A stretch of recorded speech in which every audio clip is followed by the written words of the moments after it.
Dharavi piece ನೀ ಬಾಳ ನೈಸ Dharavi piece ನೀ ಬಾಳ ನೈಸ ನಾಟಕದ ಹುಡುಗರು ಕೊಡ್ತಾರ ಕಿಸ ಚಲುವಿನ ಚಿತ್ತಾರ ನಾವು ಹೋಗೋಣ ಎತ್ತಾರ ಚಲುವಿನ ಚಿತ್ತಾರ ನಾವು ಹೋಗೋಣ ಎತ್ತಾರ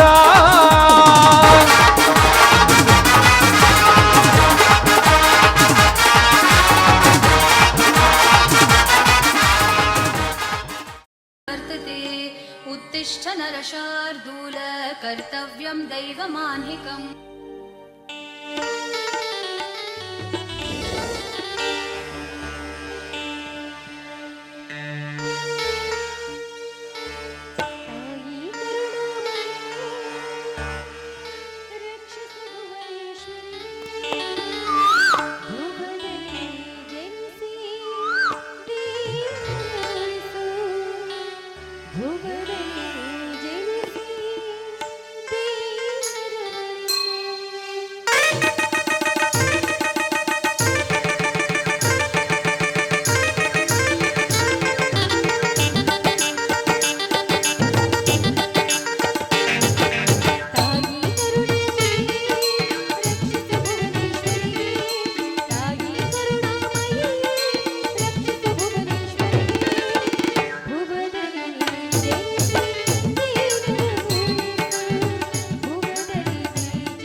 रुद्राय नीलकंठाय शंभुवे अमृतेशाय सर्वाय महादेवते नमः।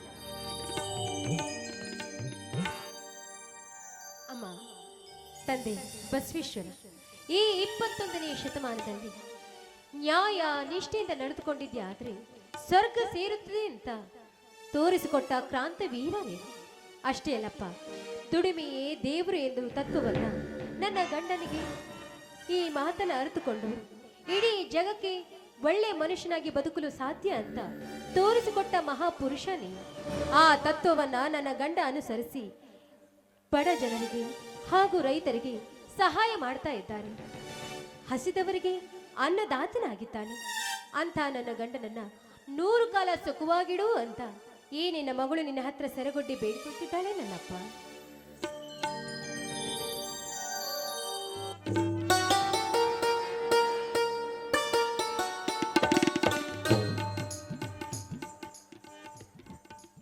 ನಮ್ಮ ಮನೆಯ ನಂದಾದೀಪವಾಗಿದ್ದ ನಮ್ಮ ಚಿಕ್ಕಪ್ಪನವರು ನಮ್ಮನ್ನಗಲಿ ಇಲ್ಲಿಗೆ 1 ವರ್ಷವಾದರು.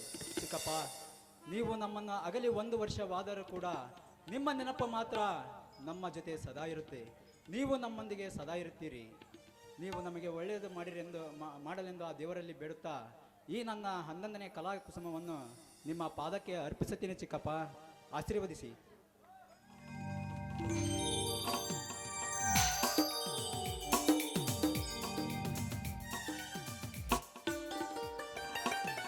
ಭಾಗೀರಥಿ, ನಮ್ಮ ಮನೆಯ ದೇವರಾದ ಶ್ರೀ ಬಸವೇಶ್ವರನ ಪೂಜೆ ಮುಗಿಯಿತೇನೆ? ಮುಗೀತು ಸ್ವಾಮಿ, ತೆಗೆದುಕೊಳ್ಳಿ ಆ ದೇವರ ಪ್ರಸಾದವನ್ನು.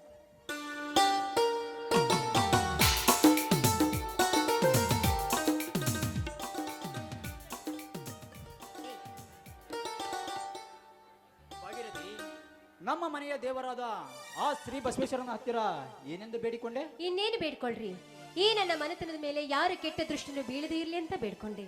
ಅಷ್ಟೇ ಅಲ್ಲ ರೀ, ನನ್ನ ಅತ್ತೆ ಮಾವಂದರ ಪುಣ್ಯದಿಂದ ಈ ಮನೆ ಧರ್ಮನಿಷ್ಠೆಯಿಂದ ನಡೆದುಕೊಂಡು ಬಂದಿದೆ ಅಂದಾಗ ಹಸಿದವರಿಗೆ ಅನ್ನದಾತನಾಗಿ ಇಡೀ ನಾಡಿನ ಜನಕ್ಕೆ ನೀವು ಸಹಾಯ ಮಾಡಿ ಅನ್ನದಾತನೆಂದು ನಿಮಗೆ ಜೈಕಾರ ಹಾಕುವುದನ್ನು ನೋಡ್ತಾ ಇದ್ರೆ ಅದೆಷ್ಟು ಸಂತೋಷವಾಗ್ತಿದೆ ಗೊತ್ತೇ ನನಗೆ.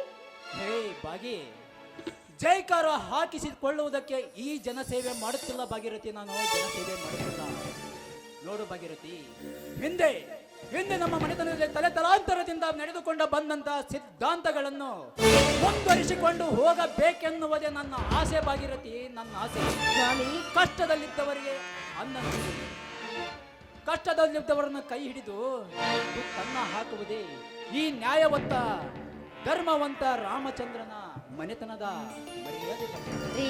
ನಿಮ್ಮ ನ್ಯಾಯ ನಿಷ್ಠೆ ಧರ್ಮಕ್ಕೆ ಯಾವತ್ತಿದ್ರೂ ಜಯ ಸಿಕ್ಕೇ ಸಿಗುತ್ತೆ ರೀ, ಸಿಕ್ಕೇ ಸಿಗುತ್ತೆ. ಜಯ ಸಿಗುವುದು ಮುಖ್ಯವಲ್ಲ ಭಾಗೀರಥಿ, ಜಯ ಸಿಗುವುದು ಮುಖ್ಯವಲ್ಲ. ಧರ್ಮದ ದಾರಿಯಲ್ಲಿ ನಡೆಯುವುದೇ ಮಾನವನ ಧರ್ಮ. ಸತ್ಯದಿಂದ ನಡೆಯುವುದೇ ಈ ನಮ್ಮಂತ ಮಾನವಂತರ ಮರ್ಯಾದೆ. ಈ ನಿಮ್ಮ ಧರ್ಮ ನಿಷ್ಠೆಯೇ ಈ ಮನೆಯ ಆಧಾರ ಸ್ತಂಭವಾಗಿದೆ. ಮೇಲಾಗಿ ಇಡೀ ಜನರೆಲ್ಲ ನಿಮ್ಮನ್ನ ರೈತ ಅಂತ ಹೊಗಳೋದನ್ನ ನೋಡ್ತಾ ಇದ್ರೆ, ಜೈಕಾರ ಹಾಕುದನ್ನ ನೋಡ್ತಾ ಇದ್ರೆ ನನಗೆಷ್ಟು ಸಂತೋಷವಾಗುತ್ತೆ ಗೊತ್ತೇ, ತುಂಬಾ ಸಂತೋಷವಾಗುತ್ತೆ ರೀ. ಹೌದಾ? ಆದರ್ಶದಿಂದ ನಡೆಯುವಂತ ನಮ್ಮಂತ ರೈತರಿಗೆ ಮರ್ಯಾದೆನೇ ಇಲ್ಲ ಭಾಗೀರಥಿ. ಇವತ್ತು ಈ ಕಾಲದಲ್ಲಿ ಮರ್ಯಾದೆನೇ ಇಲ್ಲ. ನೋಡು ಭಾಗೀರಥಿ, ಬಡವರ ಮೇಲೆ ದಬ್ಬಾಳಿಕೆ ಮಾಡುತ್ತಾ ದರ್ಪದಿಂದ ಮೆರೆಯುತ್ತಾರಲ್ಲ ಆ ಕೆಟ್ಟ ಸುಳೆಮಗ ಉಗ್ರಯ್ಯ ಮತ್ತು ಪ್ರಶಾಂತ್ ಪಾಟೀಲ, ಅಂತ ಗೋಮುಖ ವ್ಯಾಘ್ರಗಳು ಈ ನಮ್ಮ ಭೂಮಿಯ ಮೇಲೆ ಇರುವವರೆಗೂ ನಮ್ಮಂತ ರೈತರ ಕಷ್ಟ ತಪ್ಪಿದ್ದಲ್ಲ ಭಾಗೀರಥಿ, ತಪ್ಪಿದ್ದಲ್ಲ ರೇ. ಒಣಗಿದ ಒಂದು ಕಾಡು ಮರಕ್ಕೆ ಒಂದೇ ಒಂದು ಕಿಡಿ ಹತ್ತಿದ್ರೆ ಸಾಕು, ಇಡೀ ಕಾಡೇ ನಾಶವಾಗಿ ಹೋಗುತ್ತೆ ಅಂದಾಗ ಕರ್ಮದಿಂದ ನಡೀತಿರುವ ನಯವಂಚಕರಿಗೆ ಈ ಸಮಾಜದಲ್ಲಿ ಸಿಕ್ಕರೆ ಇಡೀ ನಾಶವಾಗಿ ಹೋಗುತ್ತೆ ಈ ನಾಡಿನಲ್ಲಿ. ನೋಡು ಭಾಗೀರಥಿ, ಬಲಗೈನಲ್ಲಿ ತುತ್ತು ತೋರಿಸಿ ಎಡಗೈನಲ್ಲಿ ವಿಷ ಉಣಿಸುವ ಕಾಲ ಭಾಗೀರಥಿ ಇದು. ಈ ಕಲಿಕಾಲ ನಮ್ಮತ್ತ ನೀತಿವಂತರ ಕಾಲ ಅಲ್ಲ ಇದು. ಹೌದ್ರಿ, ಮಸಣಕ್ಕೆ ಹೊರಟವರಿಗೆ ಎಷ್ಟು ಶೃಂಗಾರ ಮಾಡಿದ್ರೂ ವ್ಯರ್ಥವೇ ಅಂದಾಗ ಕರ್ಮದ ಖಡ್ಗವನ್ನು ಹಿಡಿದು ಧರ್ಮದ ರುಂಡವನ್ನು ಚಂಡಾಡುವ ನಯವಂಚಕರಿಗೆ ಹೇಗೆ ಗೊತ್ತಾಗಬೇಕ್ರಿ ರೈತರ ಬೆಲೆ ಅಂದಾಗ ಅಂಥ ಪಾಪಿಗಳಿಗೆ ಮಸಣವೇ ಸರಿಯಾದ ಶಿಕ್ಷೆ. ಹೋಗ್ಲಿ ಬಿಡಿ, ಆಡಿದವರ ಪಾಪ ಮಾಡಿದವರ ಬಾಯಲ್ಲಿ ಯಾಕೆ ಮತ್ತೆ? ಅವರವರು ಮಾಡಿದ ಪಾಪವನ್ನ ಅವರವರೇ ಅನುಭವಿಸುತ್ತಾರೆ.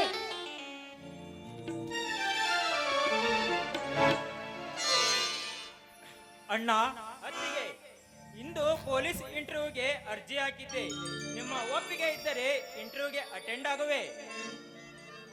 ನೋಡು ರವಿಕಾಂತ, ಈ ನಾಡ ಸೇವೆ ಮಾಡುವ ಖಡಕ್ ಅಧಿಕಾರಿ ನೀನಾಗಬೇಕೆಂದರೆ ನಮ್ಮೊಪ್ಪಿಗೆಯನ್ನು ಏಕೆ ಕೇಳುವೆ ರವಿಕಾಂತ? ನಮ್ಮೊಪ್ಪಿಗೆಯನ್ನು ಏಕೆ ಕೇಳುವೆ? ಅಣ್ಣ, ನಿಮ್ಮ ಆದರ್ಶದಲ್ಲಿ ಬೆಳೆದವರು ನಾವು. ರೈತನೇ ಈ ದೇಶದ ಬೆನ್ನೆಲುಬು.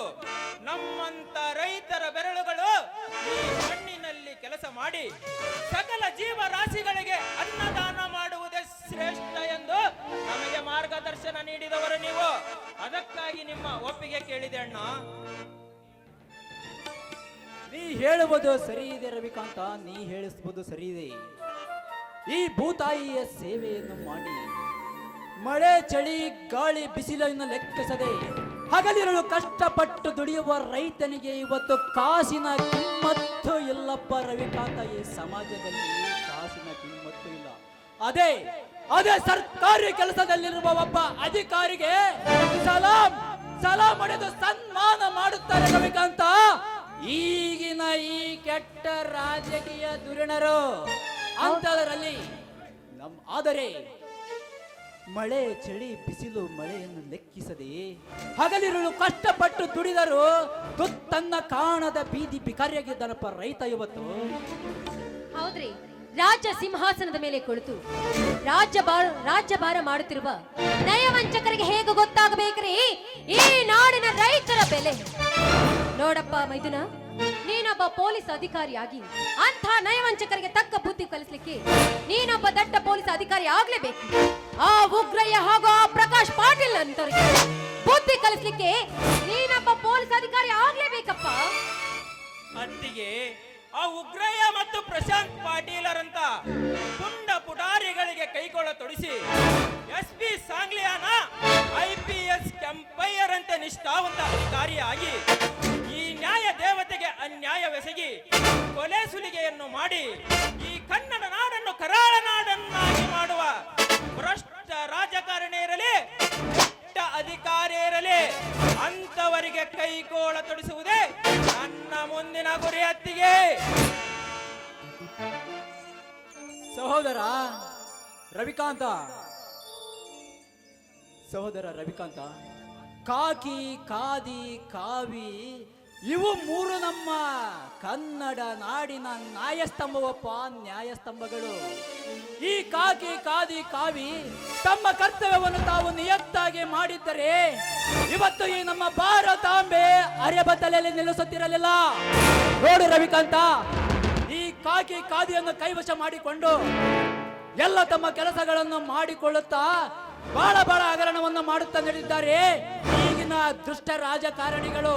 ಅಂತವರಿಗೆ ಒಂದೇ ಬುದ್ಧಿ ಕಲಿಸಿ ಖಡಕ್ ಪೊಲೀಸ್ ಅಧಿಕಾರಿಯಾಗಿ ರವಿಕಾಂತ, ಈ ನಿನ್ನ ಪೊಲೀಸ್ ಅಧಿಕಾರದ ಕೆಲಸದಲ್ಲಿ ಅಣ್ಣ ತಮ್ಮ ಬಂಧು ಬಳಗ ಬಾಂಧವರನ್ನು ಯಾರನ್ನು ಲೆಕ್ಕಿಸದೆ, ಅಷ್ಟೇ ಅಲ್ಲ ರವಿಕಾಂತ, ಸ್ವಂತ ರಕ್ತ ಸಂಬಂಧವನ್ನು ಲೆಕ್ಕಿಸದೆ ಹಗಲಿರುಳು ಕಷ್ಟಪಟ್ಟು ದುಡಿಯುವ ಕೆಟ್ಟ ಅಧಿಕಾರಿ ನೀನಾಗು ರವಿಕಾಂತ, ಕೆಟ್ಟ ಅಧಿಕಾರಿ ನೀನಾಗು. ಅಂದಾಗ ನೀನೊಬ್ಬ ಪೊಲೀಸ್ ಅಧಿಕಾರಿಯಾಗಿದ್ದಕ್ಕೂ ಈ ನಮ್ಮ ಮನೆತವಿಗೆ ದೊಡ್ಡ ಹೆಮ್ಮೆ ಬರುತ್ತದೆಯಪ್ಪ, ದೊಡ್ಡ ಹೆಮ್ಮೆ ಬರುತ್ತದೆ. ಆಯ್ತಣ್ಣ, ನಿನ್ನ ಆಜ್ಞೆಯಂತೆ ಆಗಲಿ. ಇಂದು ನಡೆಯುವ ಪೊಲೀಸ್ ಇಂಟರ್ವ್ಯೂನಲ್ಲಿ ನಿನ್ನ ಅನುಗ್ರಹದಿಂದ ನನಗೆ ಕೆಲಸ ಸಿಕ್ಕಿದ್ದೆ. ಆದರೆ ನನ್ನ ಕರ್ತವ್ಯವನ್ನು ದುರುಪಯೋಗಪಡಿಸಿಕೊಳ್ಳದೆ ಈ ದೇಶದ ಜನತೆಗೆ ಅತ್ಯಾಚಾರವೆಸಗುವ ಭ್ರಷ್ಟ ರಾಜಕಾರಣಿಗಳನ್ನು ಕಟ್ಟಿ ಹಾಕಿ ಸತ್ಯ ನ್ಯಾಯ ನೀತಿ ಧರ್ಮ ಎತ್ತಿ ಹಿಡಿಯುವ ದಿಟ್ಟ ಅಧಿಕಾರಿಯಾಗುತ್ತೇನೆ ಅಣ್ಣ. ನನಗೆ ಆಶೀರ್ವಾದ ಮಾಡಿ ಹರಸೆ.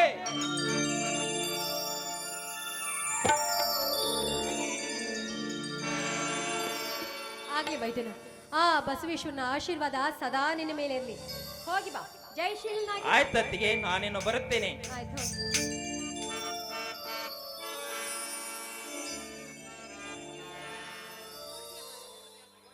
ನೋಡಿದೀಯ ಭಾಗೀರಥಿ, ನನ್ನ ತಮ್ಮ ರವಿಕಾಂತನನ್ನು ನೋಡಿ. ಭಾಗೀರಥಿ, ನನ್ನನ್ನು ಕೇಳದೆ ಯಾವ ನಿರ್ಧಾರ ತೆಗೆದುಕೊಳ್ಳುವುದಿಲ್ಲ ನನ್ನ ತಮ್ಮ ರವಿಕಾಂತ. ನೋಡು ಹೇಗಿದೆ, ಬಹಳ ಚಲೋ ಇದೆ. ನೋಡು ಭಾಗೀರಥಿ, ಅಂದಿನಿಂದ ಇಂದಿನವರೆಗೂ 3 ಜನ ಅಣ್ಣ ತಮ್ಮಂದಿರು ಯಾವ ಸಂಶಯ ಬರಲಾರದೆ, ಯಾವ ಅನಗತ್ಯ ಕೆಲಸವನ್ನು ಮಾಡದೆ ಒಂದಾಗಿ ಬಾಳುತ್ತಿರುವು. ಮುಂದೆಯೋ ಆ ನಮ್ಮ ಮನೆ ದೇವರಾದ ಶ್ರೀ ಬಸವೇಶ್ವರನ ಆಶೀರ್ವಾದದಿಂದ ನಮ್ಮ 3 ಜನ ಅಣ್ಣ ತಮ್ಮಂದಿರು ಹೀಗೆ ಒಂದಿರಲಿ ಎಂದು ಈ ಸಮಯದಲ್ಲಿ ಆ ನನ್ನ ತಂದೆ ಬಸವೇಶ್ವರನನ್ನ ಬೇಡಿಕೊಳ್ಳುತ್ತೇನೆ ಭಾಗೀರಥಿ, ಬೇಡಿಕೊಳ್ಳುತ್ತೇನೆ. ರೀ, ನಂಬಿದವರಿಗೆ ಯಾವತ್ತಿದ್ರೂ ಜಯ ಸಿಕ್ಕೇ ಸಿಗ್ತದೆ. ಆ ದೇವರು ಒಳ್ಳೇದು ಮಾಡೇ ಮಾಡ್ತಾನೆ. ನೀವೇನು ಯೋಚನೆ ಮಾಡಬೇಡಿ ರೀ.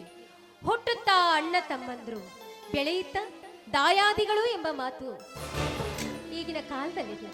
ಆದ್ರೆ ನಿಮ್ಮ ತಮ್ಮ ಅಂದ್ರೆ ನಿಮಗೆ ಅದೆಷ್ಟು ಪ್ರೀತಿ ರೀ.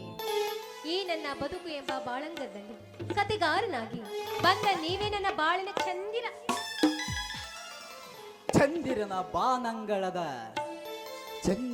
ಬಾನಂಗಳದ ಮಿನುಗುವ ತಾರೆ ನೀನು ಭಾಗೀರಥಿ, ಮಿನುಗುವ ತಾರೆ.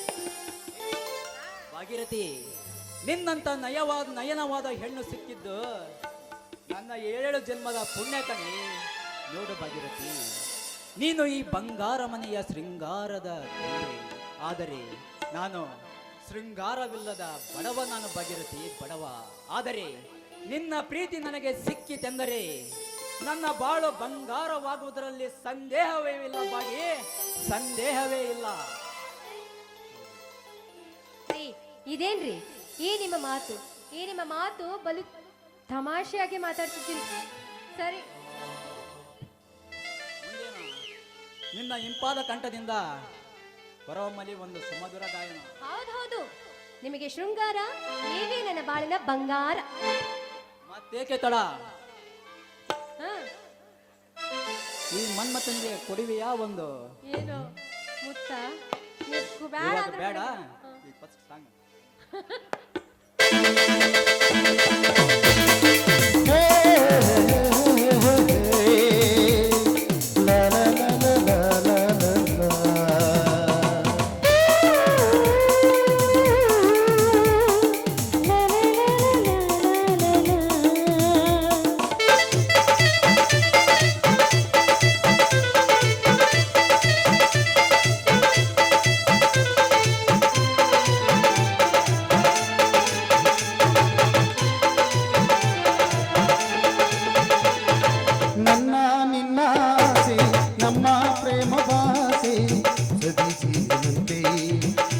ಸೇರಿದಾಗ ಇದೆಯ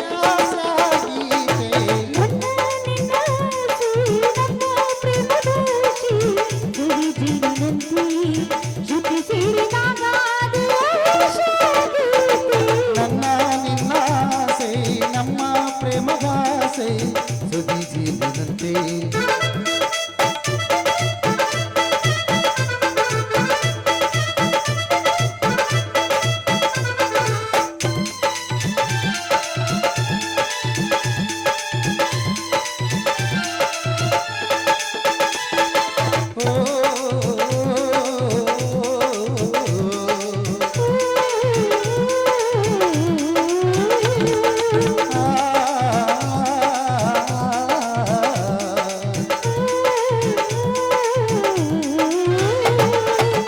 ಗಂಡು ಹೆಣ್ಣು ಎಂದೆಂದು ಒಂದು ಗೂಡಲೆಂದೇ ಹುಟ್ಟಿದ್ದೆನು ಈ ಪ್ರೀತಿಯ ನೂರಾಗ.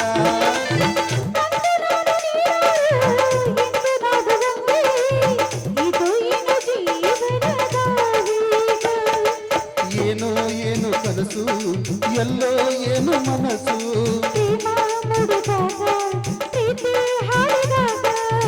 ನಾನು ನೀನು ಸೇರಿ ಹೀಗೆ ಬಂದಾಗ ನನ್ನ ನಿನ್ನ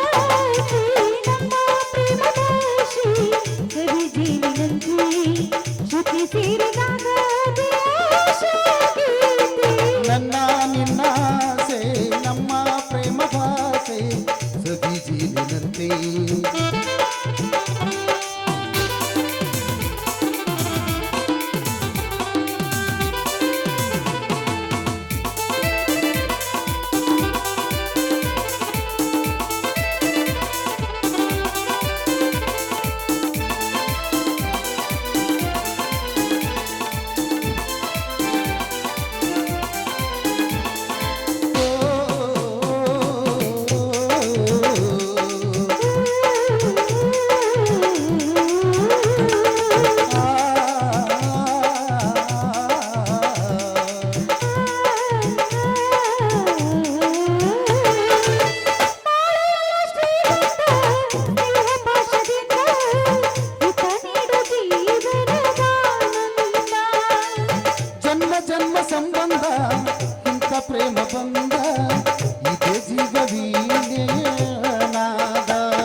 ಪ್ರೀತಿ ಜೊತೆ ಸೇರಿದಾಗ ದ್ವೇಷ ಪ್ರೀತಿ.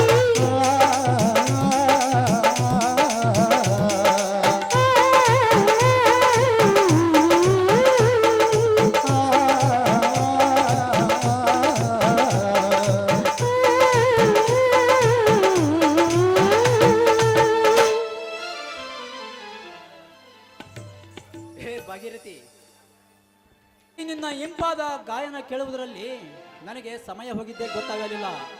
ಇವತ್ತು ನಮ್ಮ ನಾಡಿನ ನಮ್ಮ ತಾಲೂಕಿನ ಎಲ್ಲ ರೈತರು ಸೇರಿ ಒಬ್ಬ ರೈತ ಪಕ್ಷದ ಮುಖಂಡರನ್ನು ಮುಂಬರುವ ವಿಧಾನಸೌಧ ಚುನಾವಣೆಗೆ ಸ್ಪರ್ಧೆ ಮಾಡಲು ಆಯ್ಕೆ ಮಾಡ್ತಾರಂತೆ. ಅದಕ್ಕೆ ಅವರು ಹೇಳಿ ಕಳಿಸಿದ್ದಾರೆ. ಭಾಗೀರಥಿ, ನಾನು ಅಲ್ಲಿ ಹೋಗಿ ಬರಲ್ಲ? ಆಯ್ತ್ರಿ, ಹೋಗ್ ಬನ್ನಿ. ನಿಮ್ಮಂತ ನಾಡು ರೈತನಿಂದಾದ್ರೂ ಈ ನಾಡಿಗೆ ಒಳ್ಳೇದಾಗ್ಲಿ. ಹೋಗ್ ಬನ್ನಿ.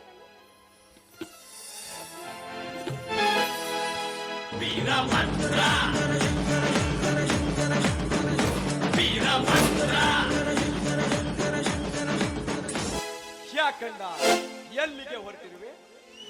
ಗುರು, ನಮ್ಮ ತಾಲೂಕಿನ ಎಲ್ಲ ರೈತರು ಸೇರಿ ಸಭೆ ಕರೆದಿದ್ದಾರೆ ಗುರು, ಸಭೆ ಕರೆದಿದ್ದಾರೆ. ಆ ಸಭೆಗೆ ನಾನು ಅರ್ಜೆಂಟ್ ಆಗಿ ಹೊರಟಿದ್ದೆ. ಹಾ ಗುರು, ಹೊಲದಲ್ಲಿ ಎಲ್ಲ ಬೆಳೆಗಳು ಚೆನ್ನಾಗಿದ್ದಾವೆ ತಾನೇ?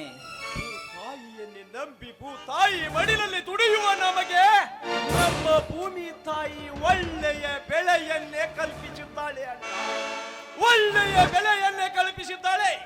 ಆದರೆ ನಮ್ಮ ಹೊಲದಲ್ಲಿ ಬೆಳೆದಿರುವ ಬೆಳೆಯನ್ನು ಸಹಿಸಲಾರದೆ ಆ ಕೆಟ್ಟ ಕುಲದ ಉಗ್ರಯ್ಯ ನಮ್ಮ 2 ಸಾಲು ಹತ್ತಿ ಗಿಡವನ್ನು ನಾಶ ಮಾಡಿರುವಲ್ಲ ಆ ಕಟುಕ.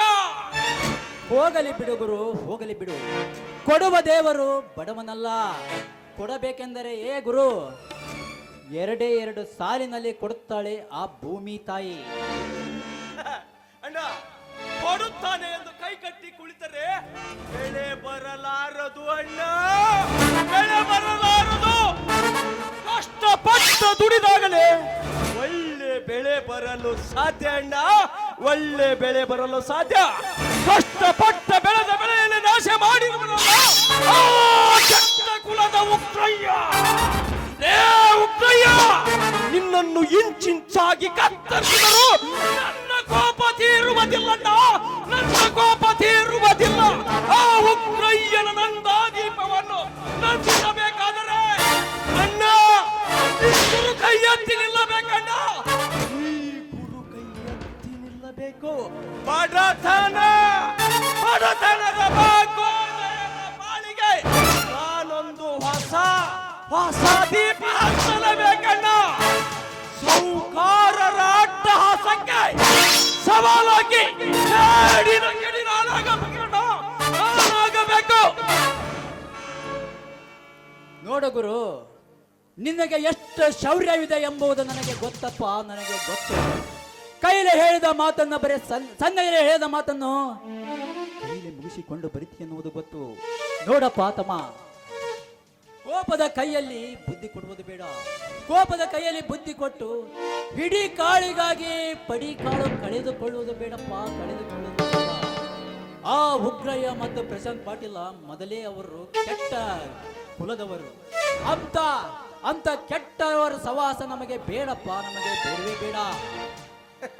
ಅಣ್ಣ, ತಿಳಿದು ಹೇಳಿದರೆ ತಿಳಿದುಕೊಳ್ಳ ಕುಲದವನಲ್ಲ ಕಟುಕ. ಅವರ ಎದೆಗೆ ಒತ್ತು ಬುದ್ಧಿ ಕಲಿಸಿದಾಗಲೇ ಬುದ್ಧಿ ಬರುತ್ತದೆ ಅಣ್ಣ, ಬುದ್ಧಿ ಬರುತ್ತದೆ ಆ ನೀಚನಿಗೆ. ನೀನೇನ ಆತುರ ಪಡಬೇಡ. ನಾನೇ ಸ್ವತಃ ಉಗ್ರಯ್ಯನ ಹತ್ರ ಹೋಗಿ ಎಲ್ಲ ನಾನು ವಿಚಾರ ಮಾಡಿಕೊಂಡು ಬರ್ತೇನೆ. ನೀನು ಕೋಪದ ಕೈಯಲ್ಲಿ ಬುದ್ಧಿ ಕೊಡುವುದವರು ಬೇಡ. ಹಾ ಗುರು, ಹೊಲದಲ್ಲಿ ದುಡಿದು ದಣಿದ ಆಯಾಸವಾಗಿ ಬಂದಿದ್ದೀಯಾ? ಒಳಗಡೆ ಹೋಗಿ ಊಟ ಮಾಡು. ನಾನು ಸ್ವಲ್ಪ ಆ ಸಭೆಯನ್ನು ಮುಗಿಸಿಕೊಂಡು ಉಗ್ರಯ್ಯನನ್ನ ಭೇಟಿಯಾಗಿ ಬರುತ್ತೇನೆ. ಆಯ್ತಣ್ಣ, ಹೋಗಿ ಬಾ.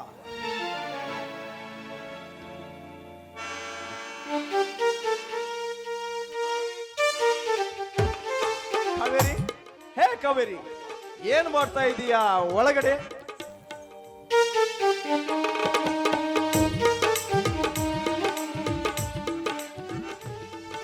ಹೋಗಿದ್ರು ಖಬರಿಲ್ಲ ನಿನಗೆ? ಅಯ್ಯೋ ಅಯ್ಯೋ ಅಯ್ಯೋ ಅಯ್ಯೋ, ಇದೇನ್ರಿ ಯಜಮಾನ್ರೆ, ಒಂದೇ ಸಮನೆ ಆ ರೀತಿ ಕೂಗ್ತಾ ಇದ್ದೀರಲ್ಲ? ನನ್ನನ್ನು ಈ ಮನೆಯಲ್ಲಿ ಮಹಾರಾಣಿ ಅಂತ ಕೂರ್ಸಿದ್ದೀರೇನು? ಮನೆ ಒಳಗೆ ಅದೆಷ್ಟು ಕೆಲಸ ಇದೆ ಅಂತ ನಿಮಗೇನು ಗೊತ್ತು? ಏನೋ ಈ ಮನೆ ದೊಡ್ಡ ಮನೆತನ ಅಂತ ಹೇಳಿ ನಮ್ಮವರು ಈ ಮನೆ ಕೊಟ್ಟು ಮದುವೆ ಮಾಡಿದ್ರು. ನಾನು ಯಾಕಾದ್ರೂ ಮದುವೆ ಆದ್ನೋ ಏನೋ, ಯಾವಾಗ ನೋಡಿದ್ರು ಈ ರೀತಿ ಗದರಿಸ್ತಾ ಇರ್ತೀರಾ, ಸಿಟ್ಟಾಗ್ತಾ ಇರ್ತೀರಾ. ನೀವು ಈ ರೀತಿ ಸಿಟ್ಟಾಗ್ತಾ ಇದ್ರೆ ನಾನೊಂದು ಕ್ಷಣ ಕೂಡ ಈ ಮನೆಯಲ್ಲಿ ಇರೋದಿಲ್ಲ, ತವರಿಗೆ ಹೋಗ್ಬಿಡ್ತೀನಿ. ಕಾವೇರಿ, ಹೊಲಕ್ಕೆ ನಿನಗ ಯಾರಿಗಂದಾರ್ಲೇ ಕಾವೇರಿ? ನಮ್ಮ ಮನ್ಯಾಗ ಅಲ್ಲಲೇ ಕಾವೇರಿ, ಹೊಲಕ್ಕೆ ಹೋಗಿ ದಣ್ಕೊಂಡು ನಾ ಬಂದ್ರ ನನಗ ಟಬರ್ ಮಾಡ್ತಿ, ಅಲ್ಲಲೇ ಹೊಟ್ಟೆ ಹಸ್ಕೊಂಡ್ ಬಂದ್ರ ನನಗ ಟಬರ್ ಮಾಡ್ತಿ. ಇಷ್ಟೆಲ್ಲ ಮಾತಾಡ್ತಿ ಅಂದ್ಮೇಲೆ ಒಂದು ನಿಮಿಷ ಕೂಡ ನನ್ನ ಮನೆಯಾಗ ಇರಬೇಡ, ಹೊರಟ್ ಹೋಗಿಬಿಡು ನಿನ್ ತವ್ರ ಮನೆಗೆ. ಹಂಗಾದ್ರೆ ನಿಮ್ಗೆ ಹೆಂಡತಿ ಬೇಡ ಹೇಳೇನು? ಆಯ್ತು ಬಿಡ್ರಿ, ನಿಮಗೆ ನಾ ಬೇಡ ಆಗಿದೆ ಅಂತ ಒಂದು ಕ್ಷಣ ಕೂಡ ನಾನಂತೂ ಈ ಮನೇಲಿ ಇರೋದಿಲ್ಲ, ನಾನು ಹೋಗ್ತೀನಿ. ನಿನಗೆ ಯಾರು ಇರಂದಾರ್ಲಿ? ಹೊರಟು ಹೋಗಿಬಿಡು ನಿನ್ ತವ್ರ ಮನೆಗೆ. ಹೋಗ್ತೀನಿ. ಅಕ್ಕ ಭಾವ ಬಂದ ತಕ್ಷಣ ಈ ವಿಷಯನ ಅವ್ರಿಗೆ ತಿಳಿಸಿ ಇನ್ನೊಂದು ಕ್ಷಣ ಇರೋದಿಲ್ಲ, ಇಲ್ಲಿಂದ ಹೋಗ್ತೀನಿ ಬಿಡ್ರಿ. ಒಂದು ನಿಮಿಷ ಕೂಡ ನನ್ನ ಮನೆಯಾಗಿರ್ಬೇಡ ಕಾವೇರಿ, ಹೊರಟು ಹೋಗ್ಬಿಡು. ನನಗ ಅಕ್ಕ ಬಾವುಗಾರ ಯಾಕೆ ಹೇಳ್ತಿ? ನನಗ ಬೇಡ ಆಗಿದ ಮೇಲೆ ಒಂದು ನಿಮಿಷ ಕೂಡ ನನ್ನ ಮನೆಯಾಗಿರ್ಬೇಡ, ಹೊರಟು ಹೋಗ್ಬಿಡು. ನಿಮಗೆ ಬೇಡ ಆಗಿನಲ್ಲ, ಹೋಗ್ತೀನಿ ಬಿಡ್ರಿ. ಇನ್ನೊಂದು ಕ್ಷಣ ಕೂಡ ನಾನಂತೂ ಈ ಮನೇಲಿ ಇರೋ ಹಾಕಿನೇ ಅಲ್ಲ, ಹೋಗ್ತೀನಿ. ಅಂದ್ರೆ ನಾನು ನಿಮಗೆ ಬೇಡ ಆಗಿನಲ್ಲ, ಹೋಗ್ತೀನಿ ಬಿಡ್ರಿ. ಹೋಗೇ ಬಿಡು ಕಾವೇರಿ, ಹೋಗೇ ಬಿಡು. ನೀನ್ ಇವತ್ತು ಹೋದೆ ಅಂದ್ರ ನಾಳೆ ಇನ್ನೊಬ್ಬಕ್ಕಿನ ಮಾಡ್ಕೊಂಡ್ ಬರ್ತೇನೆ ಕಾವೇರಿ, ಇನ್ನೊಬ್ಬಕ್ಕಿನ ಮಾಡ್ಕೊಂಡ್ ಬರ್ತೇನೆ. ಏನು? ನಾನು ಇರುವಾಗ್ಲೇನೆ ನೀವು ಇನ್ನೊಬ್ಬಾಕಿನ ಮದ್ವೆ ಮಾಡ್ಕೊಂಡ್ ಬರ್ತೀರಾ? ಅದು ಹ್ಯಾಂಗ್ ಮಾಡ್ಕೊಂಡ್ ಬರ್ತೀರಾ ನಾನು ನೋಡ್ತೀನಿ ಕಣ್ರಿ. ಅಲ್ಲಲೇ ಕಾವೇರಿ, ನೀನು ನಿನ್ ತವ್ರ ಮನೆಗೆ ಹೋಗ್ತಾನೆ ಅಂದೆ, ನಾನು ಅದಕ್ಕ ಇನ್ನೊಬ್ಬಕ್ಕಿನ ಮಾಡ್ಕೊಂಡ್ ಬರ್ತಾನೆ ಅಂದೆ. ಅಲ್ರಿ, ನಾನು ನಿನ್ನ ಹೇಳ್ತಿ ನಿಮ್ ಮನೆಗದೀನಿ, ನಾನೇನು ಸಿಟ್ಟಲ್ಲಿ ಹೋಗ್ತೀನಿ ಅಂತ ಮಾತ್ರಕ್ಕೆ ಇನ್ನೊಬ್ಬಾಕಿನ ಕರ್ಕೊಂಡು ಬಂದು ಮದ್ವೆ ಮಾಡ್ಕೊಡ್ತೀನಿ ಅಂತಿರಲ್ಲ. ಏನೇ ಆಗ್ಲಿ ಈ ಗಂಡಸ್ರನ್ನ ನಂಬಲೇಬಾರ್ದು. ಯಾವ ಕ್ಷಣದಲ್ಲಿ ಯಾವಾಗ ಹೇಗಿರ್ತಾರೋ ಏನೋ. ಆಯ್ತು, ನೀವು ಇನ್ನೊಬ್ಬಾಕಿನ ಮದ್ವೆ ಮಾಡ್ಕೊಂಡ್ ಬಂದು ಈ ಮನೆಯಾಗೆ ಚಲೋ ಸಂತೋಷವಾಗಿ ಸಂಸಾರ ಮಾಡ್ರಿ, ನಾನು ಹೋಗ್ತೀನಿ. ತಮಾಷೆ ಮಾಡಿದೆ ಕಾವೇರಿ, ತಮಾಷೆ ಮಾಡಿದೆ. ಅಷ್ಟಕ್ಕೆ ಬೇಜಾರಾಗ್ಬಿಡದ? ನನ್ನ ನಿನ್ನನ್ನು ಬಿಟ್ಟು ಇರುವ ಶಕ್ತಿ ನನಗಿಲ್ಲ ಕಾವೇರಿ, ನನಗಿಲ್ಲ. ಗಂಡ ಹೆಂಡರ ಮಧ್ಯೆ ಕಾವೇರಿ ಸ್ವಲ್ಪವಾದರೂ ವಿರಸ ಇರಲೇಬೇಕು ಕಾವೇರಿ. ವಿರಸ ಇದ್ದರನೆ ಪ್ರೀತಿಯಿಂದ ಜೀವನವೆಂಬ ನೌಕೆಯನ್ನು ಸಾಧಿಸಬಹುದು ಕಾವೇರಿ, ಸಾಧಿಸಬಹುದು. ನಿಮಗೇನೋ ತಮಾಷೆ, ಆದ್ರೆ ನನಗಂತೂ ಜೀವನ ನಿಂತು ಹೋದ ಹೊರತು ಗೊತ್ತಾ? ಇನ್ನೊಂದ್ಸಲ ಈ ರೀತಿ ತಮಾಷೆ ಮಾಡಿದ್ರೆ ನಾನಂತೂ ಕಾವೇರಿ, ಬದುಕು ಅನ್ನೋ ಹೊಲದಲ್ಲಿ ಕಳೆ ಎಂಬ ಸಮಸ್ಯೆ ಬಂದೇ ಬರುತ್ತೆ ಕಾವೇರಿ, ಬಂದೇ ಬರುತ್ತೆ. ಹಾಗಂತ ಈ ಭೂಮಿ ತಾಯಿಯನ್ನು ಬಿಟ್ಟು ಹೋಗ್ಲಿಕ್ಕೆ ಆಗತ್ತೇನ್ಲೇ ಕಾವೇರಿ? ಕಳೆ ಕೀಳು ಕಲೆಯನ್ನು ಕಲಿತು ಬಾಳಬೇಕು ಕಾವೇರಿ, ಬಾಳಬೇಕು.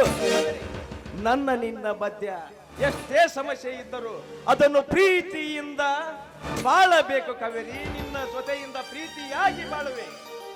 ಸಾರ್ಥಕವಾಯ್ತು ಕಣ್ರಿ, ಈ ನನ್ನ ಜನ್ಮ ಸಾರ್ಥಕವಾಯ್ತು. ಈ ನಿಮ್ಮ ಜೇನು ತುಂಬಿರುವ ಮನಸ್ಸಿನಲ್ಲಿ ಸದಾ ಸಿಹಿ ಜೇನು ತುಂಬಿರಲಿ. ಕಾವೇರಿ, ಸ್ವರ್ಗದಂತಿರುವ ಆ ನಿಮ್ಮ ಹೃದಯದಲ್ಲಿ ಈ ನನ್ನ ಪ್ರೀತಿಗೆ ಸ್ವಲ್ಪ ಸ್ವಲ್ಪ ಸ್ವಲ್ಪ ಜಾಗವಿರಲಿ. ನನ್ನ ಹೃದಯ ಕಾವೇರಿ ಕಾವೇರಿ ಅಂತ ನುಡ್ತಾ ಇದೆ ನೋಡಿಲ್ಲಿ.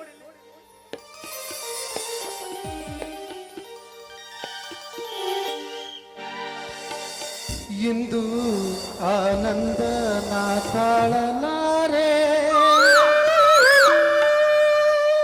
ಚಿನ್ನ ಮಾತಲ್ಲಿ ನಾ ಹೇಳಲಾರೆ.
ಎಂದೆಂದು ನನ್ನವಳೇ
ಎಲೆ ಮರೆಯಲ್ಲಿ ಹೋಗಿಲಿ ಒಂದು ಹಾಡುತ್ತಿದೆ ಸಂಗಾತಿಯ ಸೇರಲು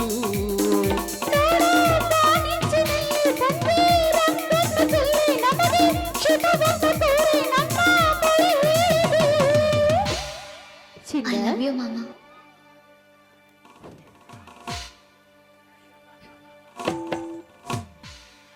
I love you, Mama. ನೀನೆಂದೆಂದು ನನ್ನವಳೇ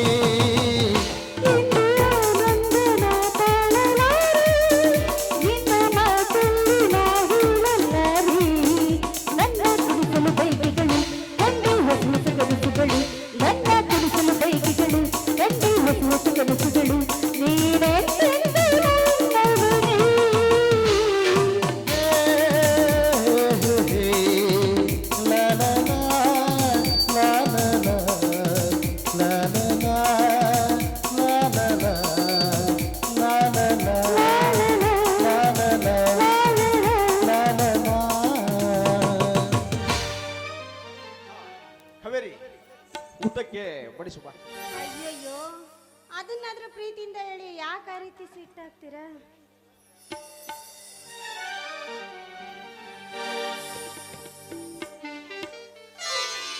ಅಣ್ಣ ಅತ್ತಿಗೆ ಶುರುವಾಗಿರಬೇಕಲ್ಲ ಗಂಡ ಹೆಂಡಿರ ನಡುವೆ ಇಲ್ಲಿ ಬೆಕ್ಕಿನ ಚೆಲ್ಲಾಟ. ಪಾತಮ್ಮ ಈಗ ಬಂದೆಯ? ನೀನೊಬ್ಬವ ಕಮ್ಮಿಗಿದ್ದಿ, ಹಳ್ಳಕ್ ಬಿದ್ರ ಆಳಿಗೊಂದು ಕಲ್ಲನ್ನಂಗ ನಿನ್ನ ಅತಿಗೆ ಜೊತೆ ಸೇರಿದ್ರ ಆ ದೇವ್ರು ಬಂದ ನನ್ನ ಕಾಪಾಡಿರ್ಬೇಕು. ಹೌದಲ್ವಾ? ನೋಡಿ, ನಾನು ಒಬ್ಳೇ ಇದ್ದೆ ಅಂತ ಅಷ್ಟೊಂದು ರೇಗಾಡ್ಸಿದ್ರಲ್ವಾ? ಈಗ ನನ್ನ ಮೈದ್ನ ಬಂದಿದ್ದಾನೆ. ಎಲ್ಲಿ? ಈಗ ಗೋಳೆ ಕೊಳ್ರಿ ನೋಡೋಣ.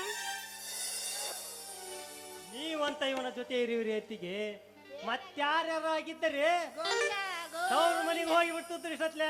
ಕಾವೇರಿ, ಇವನ ಮಾತು ನಂಬಬೇಡ ಕಾವೇರಿ. ನಮ್ಮಿಬ್ಬರಿಗೂ ಜಗಳ ತಂದು ತಮಾಷೆ ಮಾಡ್ತಾನಿವ. ಇಲ್ಲವಾ, ನಾ ಏನ್ ಸುಳ್ಳು ಹೇಳಕತ್ತಲ್ಲ. ಎಳೆದಕ್ಕೆವ ನೀನೀಗ ಎಳೆದಕ್ಕೆ ಮೂರನೇ ಫಿಕ್ಸ್ ಆಗುತ್ತೆ. ನಾನು ಹೋದ್ರೆ ನೋಡ್ರಿ, ಯೋಚನೆ ಮಾಡಿ ಮತ್ತೆ. ಕಾವೇರಿ, ಊಟ ಕೊಡ್ಬಾ. ಊಟಕ್ಕ ಹೆದರ್ಕೊಂಡ್ಬಿಟ್ರು. ಆಯ್ತು ಅತ್ತಿಗೆ, ಬಾ ಮೈದ್ನ, ಎಲ್ಲರ ಜೊತೆ ಕೂತು ಊಟ ಮಾಡೋಣ. ನೀವು ನಡೀರಿ ಅತ್ತಿಗೆ, ನಾನು ಆಮೇಲೆ ಬರುತ್ತೇನೆ.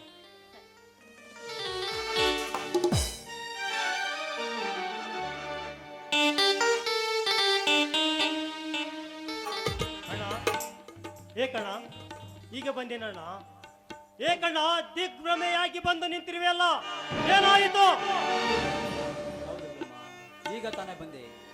ನೋಡು ಬ್ರಹ್ಮ, ಎಲ್ಲ ನಮ್ಮ ರೈತ ಮುಖಂಡರು ಸೇರಿ ನನ್ನನ್ನು ಈ ಸದ್ಯ ನಡೆಯುವ ವಿಧಾನಸೌಧ ಚುನಾವಣೆಯಲ್ಲಿ ಸ್ಪರ್ಧಿಸಲು ಹೇಳಿದ್ದರು. ಆದರೆ ಬ್ರಹ್ಮ, ನನಗೆ ರಾಜಕೀಯ ಮಾಡಬೇಕೆಂಬ ಆಸೆ ನನಗಿಲ್ಲ ಬ್ರಹ್ಮ, ಆ ಆಸೆ ನನಗಿಲ್ಲ. ಏಕಣ್ಣ ಹೀಗೆ ಮಾತನಾಡುತ್ತಿರುವೆ? ಎಲ್ಲಾ ರೈತರು ಮುಖಂಡರು ಸೇರಿ ಸೂಕ್ತವಾದ ಅಭ್ಯರ್ಥಿ ನೀನೆ ಎಂದು ನಿನಗೆ ಸಹಕಾರ ಕೊಟ್ಟರೆ ಮನಸ್ಸಿಲ್ಲ ಎಂದು ಹೇಳ್ತಿಲ್ಲವಣ್ಣ. ಯಾಕೆ, ಏನಾಯಿತು? ದುಷ್ಟರ ಕೈಯಲ್ಲಿ ನಮ್ಮ ನಾಡಿನ ರಾಜಭಾರ ಸಿಕ್ಕು ನರಕ ನರಕ ಅನುಭವಿಸುತ್ತಿರುವರು ನಮ್ಮ ನಾಡಿನ ರೈತರು. ನಿಮ್ಮಂತ ಸಜ್ಜನರ ಕೈಯಲ್ಲಿ ಸಿಕ್ಕರೆ ಅನ್ಯಾಯ ಎಸಗುವನೆಯ ವಂಚಕರನ್ನು ಹುಟ್ಟಡಗಿಸಬಹುದಣ್ಣ, ಹುಟ್ಟಡಗಿಸಬಹುದು. ವಂಚಕರ ಹುಟ್ಟಡಗಿಸುವ ಕಾಲ ಇದಲ್ಲಪ್ಪ, ಇದಲ್ಲ. ಇದು ಎಲ್ಲ ಇರುವುದು ನರಿಬುದ್ಧಿ ರಾಜಕೀಯ ಕಾರಣಿಗಳ ಕಾಲ ಬ್ರಹ್ಮ. ರಾಜಕೀಯ ನರಿಬುದ್ಧಿ ರಾಜಕಾರಣಿಗಳ ಕಾಲ. ನೋಡು ಬ್ರಹ್ಮ, ನಮ್ಮತ್ತ ನೀತಿವಂತರ ಕಾಲ ಇದಲ್ಲಪ್ಪ, ಇದಲ್ಲ. ಆ ಕಾಲದಲ್ಲಿ ಉದಯಿಸುವ ಸೂರ್ಯನು ಈ ಕಾಲದಲ್ಲಿ ಉದಯಿಸುತ್ತಿದ್ದಾನೆ ಅಣ್ಣ. ಆ ಕಾಲದಲ್ಲಿ ಬೆಳಕು ಚೆಲ್ಲುವ ಚಂದ್ರ ಈಗಲೂ ಚೆಲ್ಲುತ್ತಿದ್ದಾನೆ. ಭೂಮಿ, ಆಕಾಶ, ಬೀಸುವ ಗಾಳಿ ಯಾವುದು ಬದಲಾಗಿಲ್ಲ ಅಣ್ಣ, ಯಾವುದು ಬದಲಾಗಿಲ್ಲ. ಬಿಟ್ಟಿ ಭಾಗ್ಯ ಬಲ ಬೀಸಿ ಮುಕ್ತ ಪ್ರಜೆಗಳಿಗೆ ನುಡಿದಿದ್ದಂತೆ ನಡೆದಿದ್ದೇವೆ ಎಂದು ಬಂಡಾಯ ಕೊಚ್ಚಿಕೊಳ್ಳುವ ಬಂಡ ರಾಜಕಾರಣಿಗಳಿಗೆ ಕೆಟ್ಟು ಹೋಗಿದೆ ಈ ನಮ್ಮ ಪ್ರಜಾಪ್ರಭುತ್ವ. ಅಂಥದರಲ್ಲಿ ಈ ಸಮಾಜ ಸುಧಾರಿಸಬೇಕಾದರೆ ನಿಮ್ಮಂತ ಸತ್ಯವಂತರ ಅವಶ್ಯವಾಗಿ ಬೇಕಣ್ಣ, ಅವಶ್ಯವಾಗಿ ಬೇಕು. ಸತ್ಯವಂತರು ಏನು ಹೇಳ್ತಿರುವೆ ಬ್ರಹ್ಮ, ನೀನು ಏನು ಹೇಳ್ತಿರುವೆ? ನೋಡು ಬ್ರಹ್ಮ, ಸತ್ಯದಿಂದ ಸ್ವಾತಂತ್ರ್ಯವನ್ನು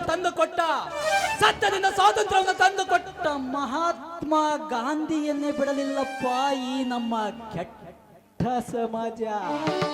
ಅಷ್ಟೇ ಏಕೆ ಬ್ರಹ್ಮ, ಸತ್ಯ ನ್ಯಾಯ ನೀತಿ ಧರ್ಮ. ಸತ್ಯ ನ್ಯಾಯ ನೀತಿ ಧರ್ಮಕ್ಕೆ ಮತ್ತೊಂದು ಹೆಸರೇ ಕೆಂಗಲ್ಲ ಹನುಮಂತರಾಯರು. ಆ ಕೆಂಗಲ್ಲ ಹನುಮಂತರಾಯರು ಕಟ್ಟಿಸಿದ ವಿಧಾನಸೌಧದಲ್ಲಿ ಒಂದೇ ಒಂದು ದಿನ ಆಡಳಿತ ಮಾಡಲಿಕ್ಕೆ ಬಿಡಲಿಲ್ಲ ಬ್ರಹ್ಮ ಈ ಕೆಟ್ಟ ಸಮಾಜದ ಜನ. ಬ್ರಹ್ಮ, ಅಂತವರನ್ನೇ ಬಿಟ್ಟಿಲ್ಲ ಎಂದಾಗ ಅಂತವರ ಮುಂದೆ ಇನ್ನು ನಾನ್ಯಾವ ಲೆಕ್ಕ ಬ್ರಹ್ಮ, ನಾನ್ಯಾವ ಲೆಕ್ಕ?